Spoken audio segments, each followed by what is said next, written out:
10. 자아에 대한 분석입니다.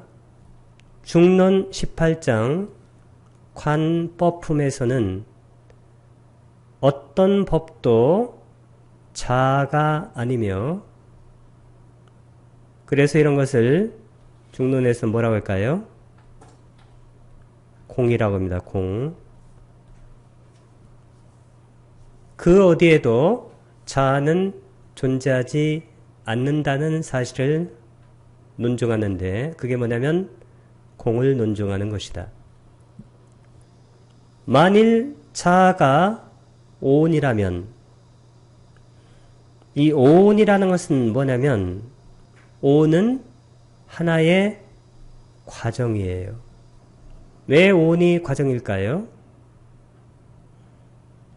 오온이라는 것은 색, 수, 상,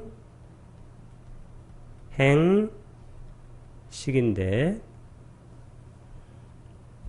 색이라는 것은 안, 입이, 설, 신이고, 색, 성향, 미, 촉이에요. 이게 바로 색입니다. 그러면 눈이 형색을 만나게 되면 거기에서 안식이 생겨요. 식이. 그것도 과정이죠. 연기 과정입니다.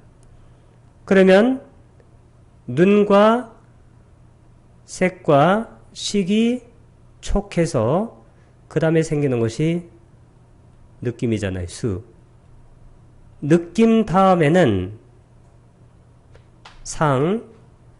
상이라는 것은 인식인데 심리학 용어로는 개념화예요. conceptualization. 이름 붙이고 하는. 그래서 개념화가 생긴 다음에는 우리가 수상행이라고 하기도 하고, 이 행을 이쪽 대성 쪽에서는 수상사라고 합니다. 사. 이거 사가 뭐냐면 의도예요. 초기 불교시로 하게 되면 뭘까 이게? 제따나. 그리고 이것은 의도인데, 이것은 연기법과 똑같아요. 그래서 오온 자체도 오온이라고 굳어져 있는 어떤 실체가 아니에요. 오온 자체가 연기이고 오온 자체가 무아예요. 오온 자체가 공입니다. 그러면 자아가 오온이라면 자아라는 것은 변화가 없는 실체예요. 그래서 우리가 자아라는 것은 뭐냐면 상주해야 돼요. 이것은 변화가 없어야 됩니다. 오는 과정이니까 변화잖아요. 이 변화는 생멸입니다. 그러면 자아는 생멸하는 것이 되리라. 그런 얘기입니다. 만일 자아가 오온과 다르다면 자아는 오온의 모습이 아닐 것이다. 그런 얘기죠. 이런 식으로 용수께서는 자아에 대한 분석을 일단 하고, 그러니까 전체적인 내용은 뭐냐면 탐진 치할 때 특히 치라는 것은 뭐냐면 요거예요. 미혹. 이 미혹이 바로 치입니다. 그러면 내가 존재한다. 자아가 존재한다는 그 미혹 때문에 탐이 생기고, 그 탐에 마음에 들지 않으면 진이 생겨요. 성냄이. 따라서 탐욕과 성냄의 근저에는 모두 내가 존재한다는 미혹. 이 미혹이 뭐냐면 치고, 치가 바로 무명이에요. 이게 바로 윤회의 근본 원인인데, 자, 이것 때문에 일어나면 이것을 치라고 부릅니다. 치밀한 분석이죠. 이 중간을 공부하면서 제가 느낀 건 뭐냐면, 제가 요즘은 법문이 전부 다 무아예요. 그 무아라는 그 가장 날카로운 부분, 그 부분만 바로 중간에서 다루는 거예요. 다른 것은 쓸데없다는 얘기가 아닙니다. 다른 것도 필요하지만 가장 중요한, 제가 전에 비유로 말씀드린 면도칼이 있을 때 면도칼의 아랫부분도 중요하고 중간도 중요하죠. 그러나 맨 윗부분, 요 부분을 바로 중간에서 다루고 있다. 이렇게 하면 이제 중간을 어떻게 공부해야 될 것인가를 알게 됩니다. 가장 중요한 것은 내가 존재한다는 것이 미혹이라는 거예요. 환영이에요. 그래서 내가 존재 않는다는 것이 무아고, 무아가 바로 공입니다. 그래서 중간에서 다루려는 것이 전체적으로는 무아인데 그것을 공이라는 그러한 집중된 표현으로 다루고 있다. 이렇게 이해하시면 되겠습니다. 삼독심 가운데 가장 뿌리가 깊은 것은 자아예요. 그러니까 내가 존재한다는 그 미혹, 무명입니다. 자아가 없다는 것을 깨달을 경우 다시는 윤회의 세계 속으로 들어오지 않는 열반을 성취하게 됩니다. 그래서 가장 중요한 것은 자아가 없다는 무와 요것을 철견하는 것이 가장 중요한 거예요. 왜? 그것이 바로 열반을 성취하게 만드니까. 찹 아함경에서는 삼선도, 선자라는 것은 착할 선답니다. 좋을 선. 세 가지 선한 곳인데 그게 인간하고 천신하고 아수라인데 이 삼선도에서 죽어 다시 삼선도에 태어나는 중생은 손톱에 낀 먼지만큼 적고, 이거 전에 제가 말씀드렸습니다. 삼선도에서 죽어 사막도에 태어나는 중생은 대지의 흙과 같이 많다고 했습니다. 또 생명체가 인간으로 태어날 확률은 눈먼 거북이가 맹구입니다. 맹구. 100년에 한 번 바다 위로 목을 내미는데 그때 우연히 그것을 떠내려가던 그것이라는 것은 바다입니다. 나무 판자의 구멍에 목이 낄 정도밖에 안 된다고 가르칩니다. 따라서 현재 지구상의 인간 중 전생에도 인간이었던 사람은 거의 없고 내생의 인간계에 이상에 태어날 사람 역시 거의 없다고 볼 수 있습니다. 천상 하늘나라에 태어난다고 해도 전생에 자신이 지었던 공덕이 소진되면 사막도에 떨어지고 맙니다. 이 공덕을 빨려로 뭐라고 한다고 했습니까? 뿐냐라고 한다고 했죠. 뿐냐. 천상에 태어났더라도 천상의 복락에 의해서 공덕이 소진되면 사막도에 떨어지고 맙니다. 거의 대부분의 생명체는 짐승 이하의, 그러니까 축생 이하의 세계에서 살아갑니다. 거의 대부분의 생명체가. 우리도 생명체니까 우리의 거의 대부분의 생명체들은 사막도 이하로 떨어진다는 심각한 일입니다. 나라든지 나의 것이라는 생각을 제거할 때 나는 빨려로 아따, 나의 것은 마마라고 그랬죠? 이런 생각을 제거할 때 반드시 제거를 해야 됩니다. 나를 향해 끌어당기는 욕심. 그 욕심은 땡기는 거예요. 끔입니다. 이것이 사라지고 욕심이 구체화된 취착. 그래서 여기 욕심이라는 것은 빨리어로 쓰게 되면 이게 딴하에 딴하. 그 다음에 취착은 취인데 이건 뭘까요? 오빠 나입니다. 취착이 사라지면 취착이 사라지기에 내 생에 다시 태어나는 일도 없게 됐는데 초기 불교에서는 느낌 다음에 일어나는 따나, 가래를 중요하게 다루고 있는데 이 중론, 대승에서는 이 가래보다는 그것이 구체화되는 취착. 왜냐면 이 취착 다음에가 뭔가요? 유잖아, 유. 마와. 그래서 이 취착이 있기 때문에 존재가 있게 된다. 이때 존재는 업이에요, 업. 업의 존재입니다. 그럼 업을 짓게 되면 다음에 뭐가 생기나요? 생. 태어나면 노사. 이렇게 되잖아요. 그래서 취착을 아주 중요하게 생각하는 거예요. 이 취착이라는 것은 뭐냐면 그 욕망이 구체화되어서 그걸로 삶을 살아가는 것, 그렇게 만드는 것이 바로 취착이에요.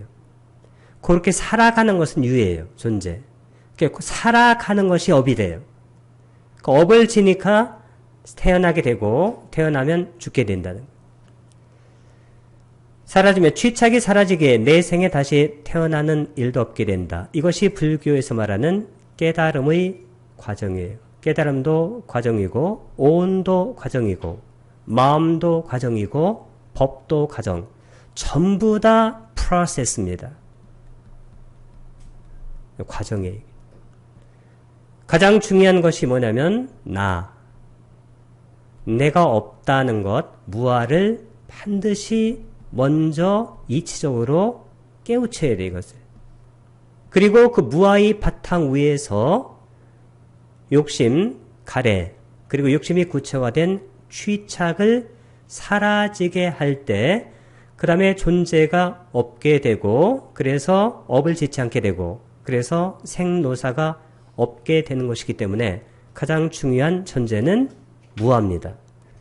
시간에 대한 분석인데, 시간은 우리의 생각이 구성해낸 것으로, 그러니까 시간이라는 것은 이것도 실체가 아니에요. 생각이 구성해낸 것으로 환영이에요. 환상과 같은 거예요. 상중하일 때, 예를 들어서 이 병에 여기가 상이고 여기가 중이고 이게 하일 때, 이 병에서는 여기가 상인데 천장에서 볼 때는 여기가 상이 아니잖아요. 이거 연기된 거예요. 상중하가 서로 의존이라는 것이 뭐냐면 연기예요. 자, 연기한 개념이듯이 과거, 현재, 미래는 이것도 서로 의존한, 즉 연기한 개념이라는 것은 생각이라는 것입니다. 그래서 실제가 아니다. 인과관계에 대한 분석입니다.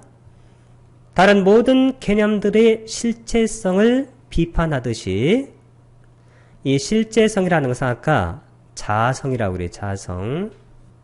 이 자성은 빨리어로는 사바와 라고 얘기하고, 이거 산스크리트어로는 뭐라고 하냐면, 이거 발음을 달리 써요. 스바바와. 소송에서는 법에 자성이 있다고 생각합니다.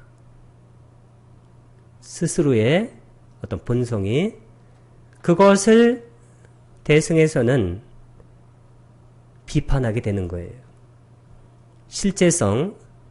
그것을 비판하듯이 용수는 원인과 결과의 실제성을 비판함은 물론 원인과 조건이 결합하여 결과를 발생한다는 사고방식에도 논리적 오류가 있다고 지적하는데, 그러면 어떤 원인이 실제로 있어서 어떤 결과를 실제로 있도록 하는가, 그런 얘기인데, 실제로는 어떤 원인이 원인 따로 독립적으로 자성으로 존재하는 게 아니잖아요. 연기된 겁니다. 전부. 그리고 결과라는 것은 꼭 원인 때문에 결과가 생긴다. 그리고 원인은 결과와 관계가 없다. 이렇게 하면 말이 안 되는 경우가 많아요.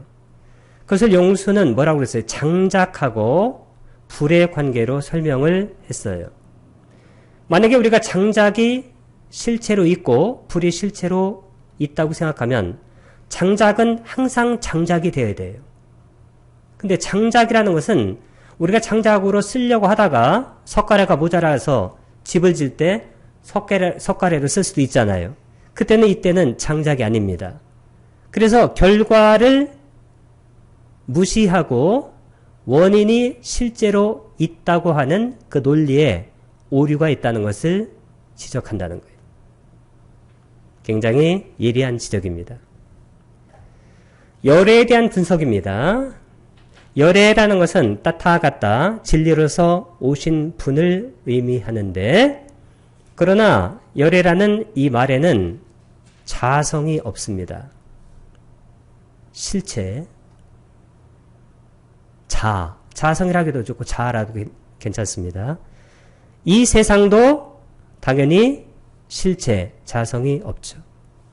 그러면 열애도 공하고 이 세상도 똑같이 무와 공입니다.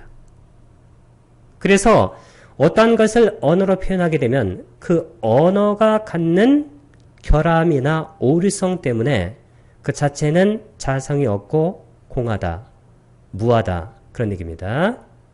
사성제에 대한 분석과 공견의 위험성입니다. 이 반야신경 거기 보게 되면 무고진멸도 그게 나오는데 고진멸도도 없다는 거예요. 고라는 자성, 집이라는 자성, 멸이라는 자성, 그 다음에 도라는 그 자성, 실체성, 자아성이 없다는 거예요. 그 말은 논리적으로 전혀 문제가 없는데 실제로 공부가 덜 된 사람들한테는 굉장히 위험한 논리예요, 그게. 그래서 어떤 언어는 어떤 층위에 있는 사람에게는 가치가 있는데 어떤 개념은 어떤 층위에 오르지 못한 사람에게는 그 말들이 전혀 가치가 없어요. 예를 들어서 우리가 지금 중론을 공부하고 있죠? 근데 중론을 공부하고 있는데 어떤 사람한테 중론을 공부하라고 한번 해보세요. 예를 들어서 뭐 하루 벌어서 하루 먹기가 힘든 그런 사람한테 지금 공의 논리를 공부합시다. 그럼 그분이 뭐라고 할까요? 별 얘기 안 할 겁니다. 왜? 모르니까. 우리의 생각이 논리적으로 작동하기 위해서는 아까도 했는데 개념, 그 다음에 개념이라는 것은 아까 뭐라고 그랬어요? 단어예요. 그 다음에 판단은 뭡니까? 판단은 단어가 몇 개 이상 있어야 돼요? 2개 이상 결합돼야 판단이 일어납니다. 예를 들어서 개념, 바람, 붐 있으면 바람이 분다. 그럼 판단이죠. 추리는 무슨 논법이라고 그랬어요 아까? 3단 논법이라고 했습니다. 3단 논법은 아까도 예를 들었는데 첫 번째는 모든 사람은 죽는다. 첫 번째 명제는 모든 사람은 죽는다. 두 번째 명제는 나는 사람이다. 고로 세 번째 명제는 나는 죽는다. 이 추리라는 3단계의 과정을 거쳐야 합니다. 먼저 갖가지 개념들을 설정하고 그 다음에 그렇게 설정된 개념들을 연결시켜서 판단을 작성하고 마지막으로 그 판단을 나열하는 거예요. 세 가지로. 그래서 추리를 하게 됩니다. 그러나 반논리인 중론의 논리에서는 그런 과정 전체를 해체시켜요. 개념의 경우 A가 없으면 B가 없다는 연기의 법칙, 공의 법칙에 의거해서 독립적 실제성 요 말을 계속 기억하면 돼요. 자성. 스파바와. 이 자성을 비판하고 판단의 경우 그에 대한 이해를 네 가지 분류. 아까 사구 분별이라고 그랬죠? 자, 분류한 후 각각에서 논리적 오류를 지적해내며 추리의 경우는 동등한 타당성을 갖는 상반된 추리. 예를 들어서 모든 사람은 자아를 갖고 있다. 나는 사람이다. 고로 나는 자아를 갖고 있다. 이게 3단 논법인데 상반된 추리는 뭘까요? 모든 사람에게는 자아가 없다. 나는 사람이다. 고로 나는 애초부터 자아를 갖고 있지 않다. 이게 바로 상반된 추리예요. 그러니까 추리라는 것은 어떻게든지 간에 만들 수 있어요. 명제를 만들어내면 되는 거니까. 자, 제시말로서 그 보편 타당성을 비판하게 됩니다. 어떤 논적이 얘기했어요. 만약 모든 것이 공하다면 발생도 소멸도 없다. 그렇죠. 발생도 공하고 소멸도 공할 테니까. 그렇다면 사성제도 존재하지 않는다는 오류에 빠진다. 당연히 이렇게 얘기할 수가 있습니다. 이게 아까 우리가 세 번째 뭘까요? 이게 세 번째 추리예요. 그럼 어떻게 하면 될까요? 아까 뭘 제시한다고 그랬어요? 상반된 추리. 이것으로 논파하는 거예요. 자, 그럼 어떻게 논파할까요? 만일 모든 것이 공하지 않다면, 즉 연기가 아니라면, 공이라는 것은 연기예요. 연기고 사성제예요. 그러면 공하지 않다면 그 얘기는 무슨 얘기냐면 연기와 사성제가 아니라면 벌써 여기까지만 나와도 그 상대는 얽게 돼 있어요. 발생도 존재하지 않고, 왜? 연기가 없으니까. 소멸도 존재하지 않으며 사성제, 이게 사성제인데 연기가 사성제도 존재하지 않는다는 오류에 빠진다. 그럼 어떻게 될까요? 논적은 그냥 도망가게 돼 있어요. 왜? 상대가 되질 않습니다. 상대가. 여기다 따지면 어떻게 될까요? 바보입니다. 따질 수가 없어요. 모든 것이 연기 사성제가 아니라면 그럼 연기가 아니니까 발생도 존재하지 않고 소멸도 존재하지 않고 사성제가 아니라고 하니까 사성제도 네 말에 따르면 존재하지 않는다는 거예요. 그런 오류에 빠진다는 거예요. 용수를 뭐라고 하냐면 the second 붓다라고 그래요. 두 번째 붓다라고. 저는 이 중론을 공부하면서 그 말이 의미가 있다는 것을 깨달았어요. 사람들이 그냥 하는 말이 아니에요. 사람들은 바보가 아니에요. 많은 사람들이 물론 그 전도 몽상을 갖고 있지만 실제로 붓다의 법을 공부한 수많은 존재들이 지금까지 한 2500년 이상 동안 저보다도 훨씬 더 진지하게 온 삶을 다 바쳐서 공부하신 분들이 그런 결론을 내면 거기에는 충분한 이유가 있습니다. 보통 사람들은 몰라요. 보통 사람들은 진짜 잘 모릅니다. 논적은 모든 존재는 공하지 않고 자성이 뭐냐면 실체예요. 실체가 있다고 생각하는 사람이에요. 실체는 당연히 하나, 단일해야 되고 변하지 말아야 해. 이 변하지 않는 것이 상이에요, 상. 니자, 조기불교로는 실체가 있는 것은 연기가 아니에요. 즉 자성이 있는 것은 원인과 조건에 의해 발생한 것이 아닙니다. 그러나 자성이 없는 것은 그게 무슨 얘기냐면 연기된 것이에요. 그것은 원인과 조건, 이때 원인이라는 것은 직접적인 원인이고 조건이라는 것은 간접 원인을 얘기해요. 모이면 발생했다가 원인과 조건이 흩어지면 소멸하게 됩니다. 예를 들어서 우리가 씨앗이 있을 때 씨앗이 싹 싹을 틔울 때 씨앗이 직접 원인이에요. 그 다음에 씨앗이 싹을 틔울 때 여기 물이라든가 공기라든가 햇빛이라든가 기타 등등의 간접적인 조건들이 필요해요. 이게 바로 조건입니다. 자, 발생했다가 원인과 조건이 흩어지면 소멸한다는 거예요. 붓다가 마지막으로 말하려고 하는 게 뭐냐면 무아예요. 용수가 처음부터 끝까지 말하려고 하는 것은 뭐냐면 무아예요. 공. 제가 요즘 본문에서 가장 초점을 맞춰서 하는 것이 무아예요.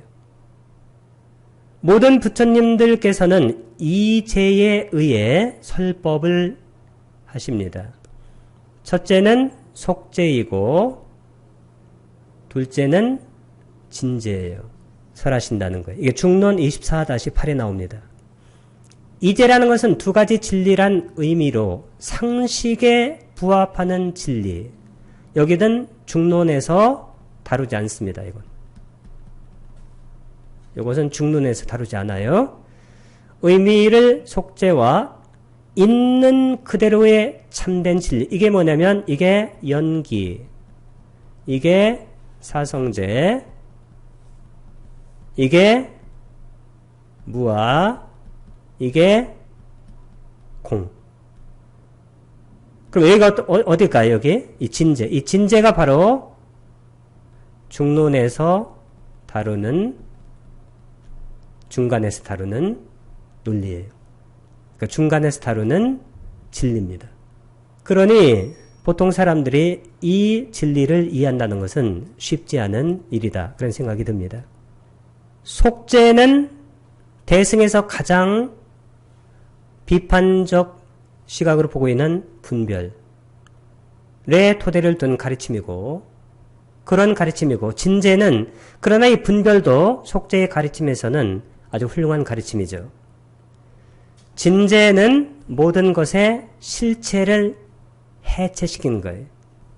그런 가르침입니다. 실체를 해체시키니까 이게 어떻게 될까? 이게 바로 공이 된다.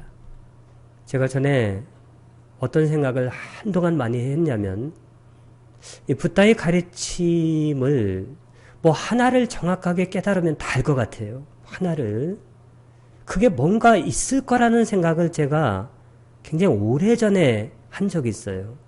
뭔가가 그거를 딱 알게 되면 붓다 가르침 전체를 알 거라는 그런 화두 같은 것을 제가 그런 의심을 수년간 갖고 있었어요. 제가 생각도 나요. 그 아파트의 베란다에 그 빨래를 걸면서도 그런 생각을 한 것 같아요. 뭔가가 그 하나를 정확하게 알면 붓다의 가르침이 다 풀리겠다는 생각을 했는데 그 하나가 뭘까요? 그게 무하고 그게 자의 존재를 설정하는 그 자를 설정하게 되면 윤회라든가 인과응보라는 이런 것들을 가르칠 수가 있어요. 그게 속죄입니다. 이제자라는 것은 자 개념이에요. 가설입니다. 임시적인 그러한 설명입니다. 자의 존재를 부정하는 무아의 가르침 뭘까요, 그러면? 이게 바로 진제입니다. 그러니까 진제에서는 딱 하나예요. 무아, 다른 말로 공. 중론은 주로 진제의 가르침만을 논리적으로 증명한다. 진제의 가르침 뭐냐면 무아예요. 공. 그것만 관심 있는 거예요. 이제의 구분을 모르고 중론을 공부할 경우 진제의 극단, 즉 뭘까요? 공.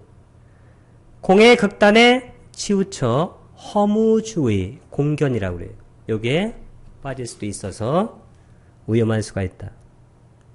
어리석은 사람들은 공을 올바로 이해하지 못해서 자기 스스로를 해칩니다. 잘못된 주문을 외우거나 독사를 잘못 잡은 사람처럼. 이게 중론 24-1에 나와요.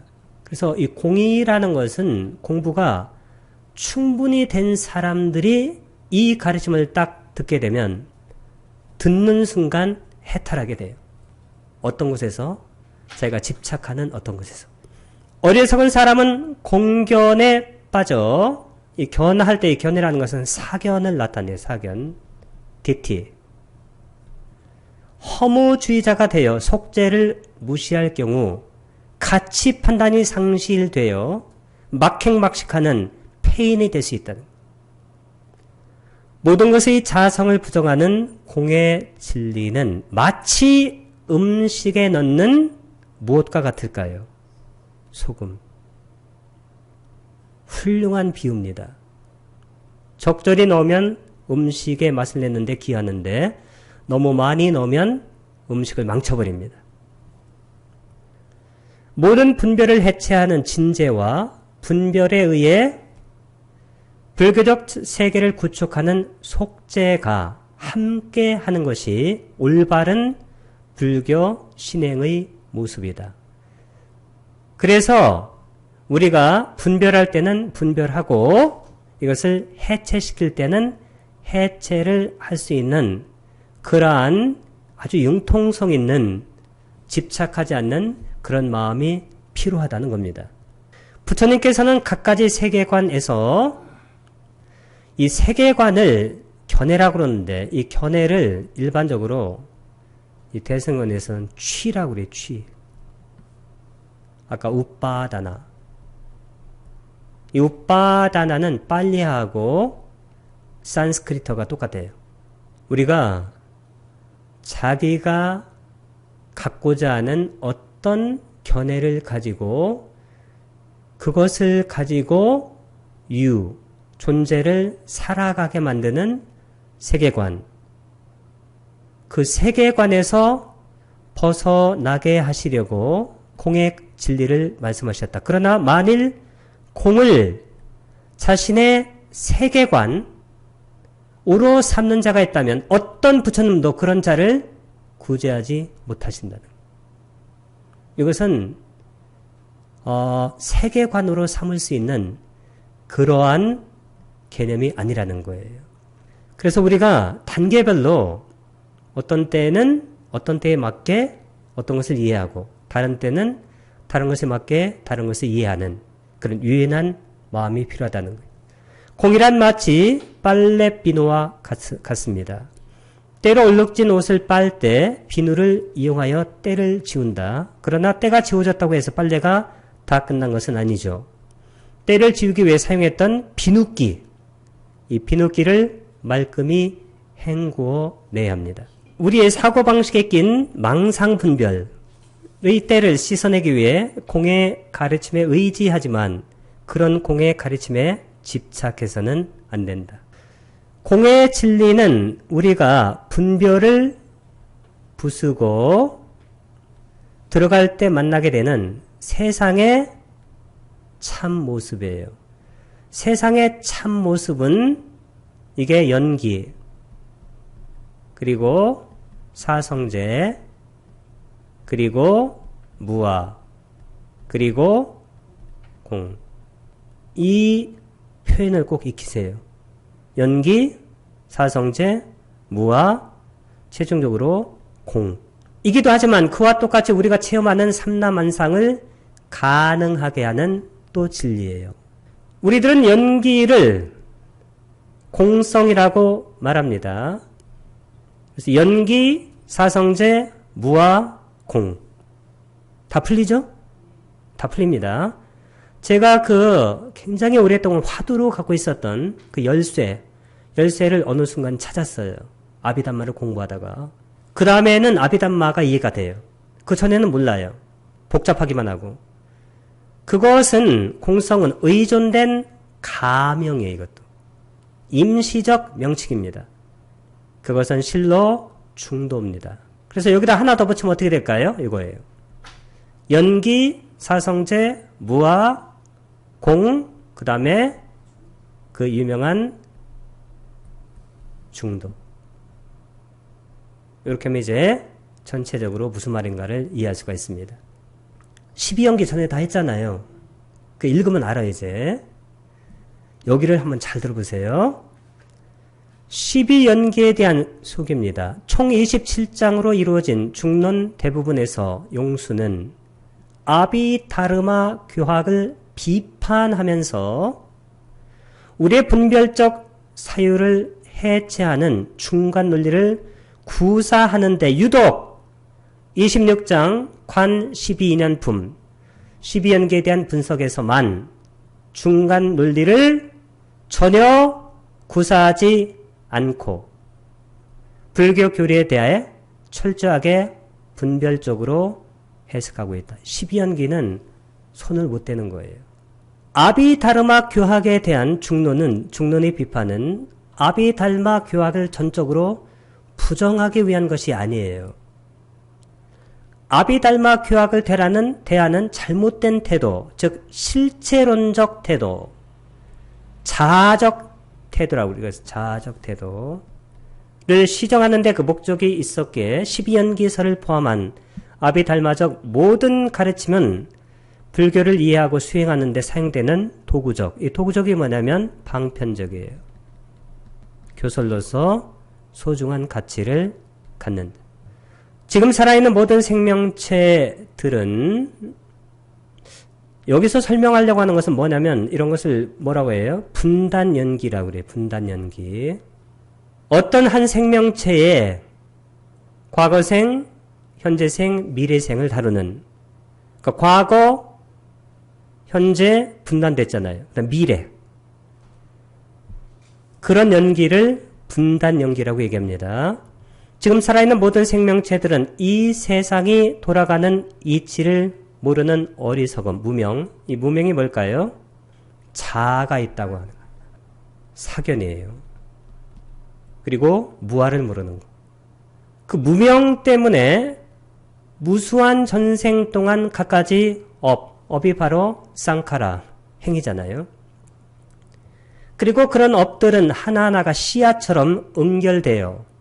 우리의 마음, 이 식은 여기서 아뢰아식이에요.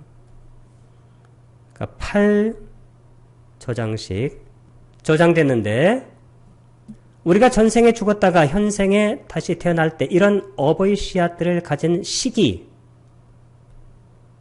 어머니 자궁 속의 수정란과 결합되어 태아, 이게 명색입니다. 명은 정신이고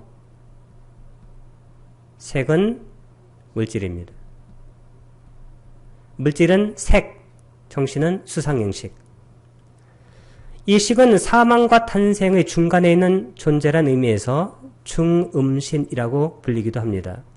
중음신 역시 오온을 모두 갖추고 있긴 하지만 이게 중요한 얘기예요. 우리가 식하게 되면 식이라는 것은 오온이 아닌 식만을 얘기하는 줄 아는데 모든 연기는 오온이 과정을 밟아가는 거예요. 그래서 오온이 없는 연기는 존재하지 않습니다. 우리의 몸에 해당하는 색온이 대신 희박하고 미세하기 때문에 일반인의 눈에는 보이지 않을 뿐이죠. 그러니까 에너지로 있는 거예요. 에너지로. DNA라는 물질 덩어리였던 세계예요. 수정란에 식이 부착됨으로써 비로소 생명이 탄생하게 되는 것이다. 그리고 임신 후 5주가 되면 태아의 눈, 귀, 코 등의 6가지 지각기관, 지각기관이라고 해도 좋고 무슨 기관일까요? 감각기관, 유깁이 형성됩니다. 그 후 10달이 지나 어머니 자궁 밖으로 나오면 외부의 대상들을 지각, 이게 바로 촉하는 거예요. 3사화합입니다. 근, 경, 식이 화합해서 대상을 지각하는 것이 촉인데 그럴 수 있는 능력이 생기게 돼요. 그 후 다시 죽을 때까지 갖가지 괴로움과 즐거움을 느끼면서 이게 수예요. 살아갑니다. 여기서 무명행은 전생에 심은 원인, 인이에요. 해당하고 식, 명색, 유깁, 촉수 5가지는 현생에 받은 결과, 과에 해당합니다. 인과. 우리는 전생에 지었던 원인대로 몸을 받아 행, 불행이라는 결과를 체험하며 살아가는 존재입니다. 이상과 같이 무명에서 시작하여 수에 이르기까지의 과정은 전생과 현생 간의 인과관계에 대한 조망입니다. 그리고 이후 애에서 노사까지의 과정은 현생과 내생 간의 인과관계에 대한 조망이죠. 우리는 평생을 살아가면서 우리에게 체험되는 것들 가운데 좋은 것은 추구하고 나쁜 것은 배척하는데 이 추구와 배척 이게 뭐냐면 이게 애예요. 빨려오르는 딴하 이런 마음이 욕망인데 이 욕망이 바로 애입니다. 그런데 우리의 욕망은 성에 눈뜨는 사춘기에 이르러 강력해집니다. 사춘기 이후 성욕, 재물욕, 명예욕, 종교적 욕망 등이 모두 강력해지는 것이 애입니다.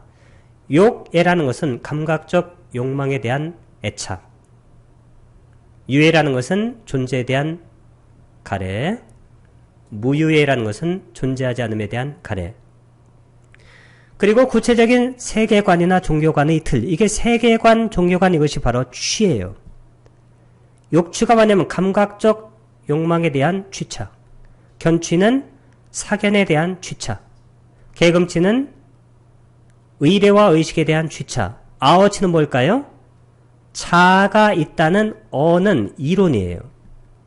아라는 것은 자아, 어라는 것은 이론. 자아가 있다는 이론에 취착하는 것. 결국은 자아예요. 그러면 자아가 있다고 생각하면 윤회하는 거예요. 붓다가 가르치려고 하는 것은 딱 하나예요. 그거 아니고 무와 공이라는 거예요. 이것을 자신의 인생관으로 삼아 제각각의 방식으로 이런 욕망을 성취하며 살아갑니다. 이게 살아가는 게 뭐냐면 이게 존재인데 유예요. 그러나 그런 삶이 욕망을 버린 삶이 아니기에 우리는 해탈하지 못하고 내 생에 다시 태어납니다. 생. 그리고 또 다시 늙어 죽습니다. 여기까지가 바로 분단생사가 되겠다. 이렇게 전생과 현생의 인과관계와 현생과 내생의 인과관계로 12연기를 설명하는 방식을 뭐라고 그래요? 3세니까 과거, 현재, 미래. 양중이라는 것은 인과가 2번 있다는 거예요. 이라고 부릅니다. 전생, 현생, 내생을 모두 포괄하기에 3세이며 인과관계가 2번 중복. 2번 중복되는 것이 양중이에요. 양중인과인 것이다. 또 12연계의 이런 각 항목들은 지금 이 순간에 함께 작용. 이걸 뭐라고 해요? 찰나연기를. 아까 첫 번째는 뭐가 있었어요? 분단 연기. 두 번째는 찰나연기. 또 12연계의 이런 각 항목들은 지금 이 순간이 바로 찰나예요. 함께 작용하기도 합니다. 느낌이 우리가 한 번 있는 게 아니잖아요. 지금도 느끼고 있는 거예요. 무명이 과거에 한 번 있었던 것이 아니고 지금도 무명에 덮여 있잖아요. 자아가 있다는. 수많은 사람들이. 지금 이 순간에 나는, 이 순간이 바로 찰나예요. 무한한 전생에서 시작한 무명에 덮여 있고 전생에 지었던 나의 모든 행들은 마치 밭에 뿌려진 씨앗과 같이 발화를 기다리며 지금 이 순간 이게 다 찰나예요. 나의 마음 식 속에 간직되어 있으며 어머니의 자궁 속에서 형성된 후 이게 명석입니다. 명색. 지금까지 성장해온 나의 몸은 임신 5주째의 태아 상태에서 생성되었던 6가지 지각기관 유깁입니다. 이것을 모두 갖고 있다. 지금도 명색, 색은 색, 명은 수상형식, 그대로 오온이죠. 유깁, 안입이설신의. 출산 후 비로소 열린 지각기관은 지금도 그대로 작용하고 있고 촉입니다. 그런 지각기관을 통해 온갖 희로애락을 느끼며 살아간다. 그와 아울러 사춘기 때부터 강력한 욕망, 이것이 지금도 끊임없이 분출되고 그런 욕망을 실현시켜주는 구체적인 인생관 하게 되면 이게 취예요. 따라 매일매일 살아가면 이게 존재입니다. 전생의 나도 태어나다 죽었지만 현생에 태어난 나도 결국 죽을 것이고 그리고 순간순간 찰나생 찰나멸하는 것이죠. 내생에 태어날 나도 결국은 죽을 것이다. 이렇게도 좋고 순간순간 우리는 오온이 생멸한다. 이렇게 하면 찰나연기가 되어집니다. 12연기 각 항목들은 전생과 내생에 걸쳐 펼쳐지기도 하지만 이게 무슨 연기라고 그랬어요 아까? 분단연기. 이렇게 지금 이 순간에 이건 무슨 연기? 찰나연기. 쌓여있기도 합니다.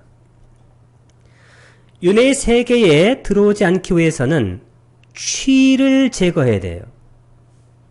취가 뭐예요? 아까 우빠다나 세계관이에요. 취라는 것은 네 가지가 있다고 그랬어요. 첫 번째는 감각적 욕망에 대한 취착, 욕취. 두 번째는 사견에 대한 취착, 견취. 세 번째는 의례와 의식에 대한 취착, 계금취. 마지막으로 얘기하려는 게 뭘까요? 취. 네 번째는 어취. 아어취가 뭔가요? 자의 이론에 대한 취착. 마지막으로 이 4번이 가장 중요한 취입니다.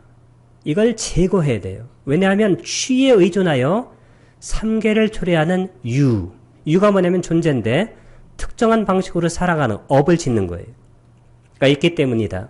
취를 제거하기 위해서는 욕망을 구체화시킨다든가 욕취, 어떤 세계관을 고집한다든가 견취, 특정한 종교의 규범이나 의식을 추종한다든지 계금취. 아뜨만은 초기 불교용어로는 아따예요. 자아가 있다는 생각을 갖는다든지 어취입니다. 해서는 안 된다. 이런 네 가지 취가 사라질 때 유도 사라지고 사라지니까 해탈하여 다시는 윤회의 세계에 태어나지 않는다. 열반입니다. 12연계의 흐름에서 우리가 조절하기 쉬운 것은 뭘까요? 취유입니다. 전에가 뭐가 있나요? 느낌. 이 느낌이라는 것은 무기의 마음이에요. 무기라는 것은 선악으로 결정되지 않은 마음이에요. 예를 들어서 내가 전생에 선업을 지었으면 낙수, 즐거운 느낌을 느끼고 전생에 악업을 지었으면 고수, 고통의 느낌을 느끼는데 그 자체는 무기예요. 선악을 만들어내지 못해요. 만약에 그 자체가 무기가 아니라면 선은 선으로 복제되고 악은 악으로 복제돼서 거기에 수행이라는 것이 들어갈 수가 없어요. 우리의 분별적 사고방식을 비판하는 중론은 이 세 가지 가운데 취에 해당하는 갖가지 세계관이나 결국은 자아관, 이것을 정화하고 제거하는 건데 가장 중요한 것이 자아관이에요. 이 자아관을 뭘로 눈파냐면 공으로 눈파는 거예요. 공. 그래서 중론이 공의 논리입니다. 도움이 된다는 거예요.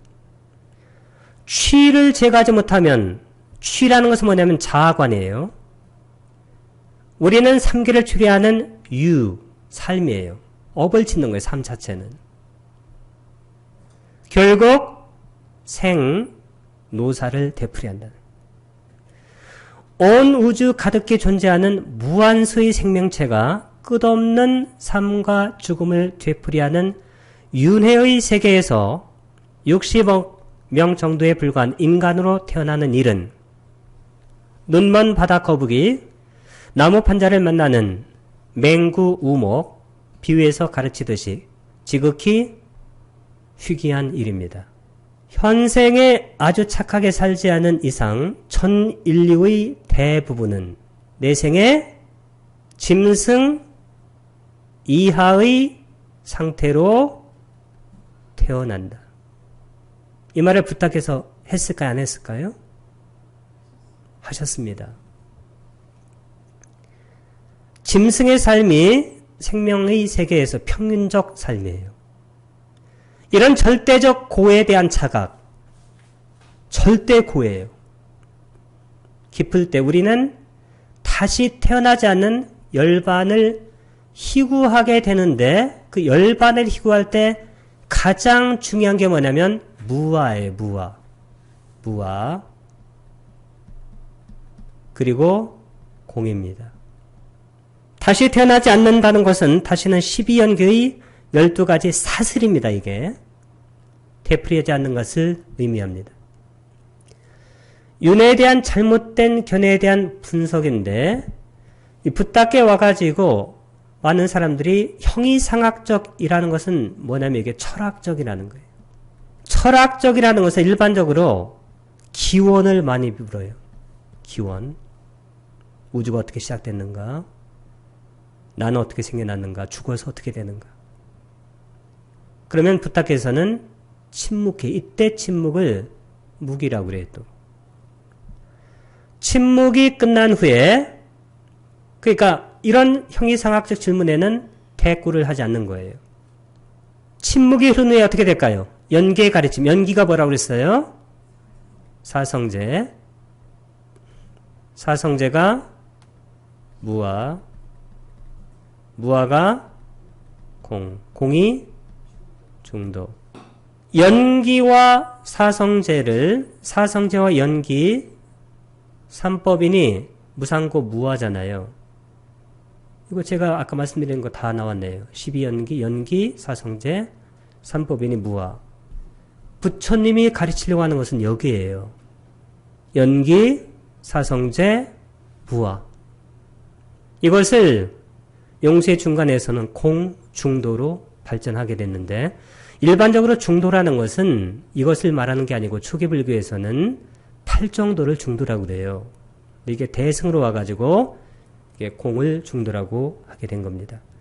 모든 것이 얽혀서 발생하는 이 얽혀서가 전에 entanglement, 양자역학에서 아주 많이 쓰는 얽힘 현상이에요. 절대로 실체가 존재하지 않습니다. 자, 연기하기 때문에 모든 것이 변하고 무상, 실체가 없는 무아, 고로 공이에요. 모든 것은 오온의 흐름이에요. 모든 것이. 흐름이 뭐냐면 제가 아까 뭐라고 그랬어요? 과정입니다, 이게. 오온 자체가 우리가 오온할 때 덩어리 하니까 그냥 있는 걸로 생각하는데 과정이에요. 색, 그러면 안이비설신, 색성향 및 촉, 그것이 수, 상사, 그러면 느낌, 그 다음에 개념화, 그 다음에 의도, 이런 것들이 과정적으로 변한다는 거예요. 그러니까 오온 자체가 바로 과정이고 오온 자체가 연기예요. 전생에 죽은 오온이에요. 중음신이 되어 49일간 떠돌다가 이것은 어떤 불교 교파에서 하는 겁니다. 어머니가 될 자궁의 생명체 자궁 속에 부착하여 현생에 오온이 됩니다. 온이 음이라고 번역되기도 하는데 그러니까 현장 이전에는 음으로 번역했어요. 구마라집 그런 분들은 현장 이후에는 온으로 번역했습니다. 실제로 빨려에 맞는 것은 온이에요. 칸다가 직접 그쪽에 무덕이란 뜻이니까 이렇게 번역할 경우 죽을 때의 온을 사온, 귀신의 오음을 중음, 탄생할 때의 오음을 생음이라고 부른다. 중음의 삶은 티베트 말로 바르도라고 하는데 이는 사망과 탄생이라는 두가 바로 도예요. 영역의 중간, bar라는 의미입니다. 죽고 다시 태어나는 과정은 서로 이어진 것도 아니고 불상, 끊어진 것도 아니다. 부단. 죽고 다시 태어나는 과정은 서로 이어진 것도 아니고 불상, 서로 끊어진 것도 아니다. 부단. 존재하는 것은 마치 들불처럼 이어지는 오온의 흐름. 아까 흐름이 뭐라고 그랬어요? 과정. 우리의 죽음이 우리의 삶의 끝이라고 할 수 없고 죽은 후 지금의 내가 그대로 내 생으로 이어진다고 말할 수도 없습니다. 다 연기하는 거니까. 연기와 사성제와 무아와 공의 진리는 지금 이 순간에 삶과 죽음에 대한 모든 고민을 한꺼번에 해소시켜버립니다.